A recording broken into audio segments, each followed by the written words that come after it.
కన్నప్ప సినిమాకు మరో షాక్ తగిలింది. హీరో మంచు విష్ణుతో పాటు సినిమాలోని పలువురి ఇళ్లలో జీఎస్టీ అధికారులు తనిఖీలు నిర్వహిస్తున్నారు.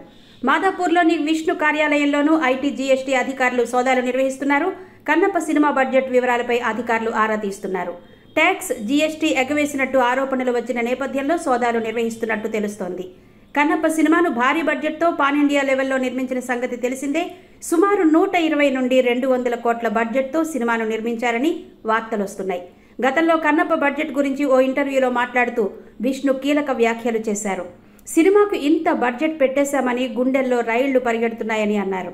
ఇక ఇప్పుడు ఆయన ఇంట్లో చిత్ర యూనిట్ సభ్యుల ఇళ్లలో జీఎస్టీ అధికారులు సోదాలు చేయడం హాట్ టాపిక్గా మారింది. ఇదిలా ఉంటే కన్నప్ప సినిమా జూన్ 27న విడుదల కానుంది. ఈ సినిమాలో Tollywood star Prabhas, Malayala star Mohan Lal, Bollywood star hero Akshay Kumar సైతం నటించారు. దీంతో వారి రెమ్యూనరేషన్ల గురించి కూడా నెట్టింట జోరుగా చర్చ జరుగుతోంది.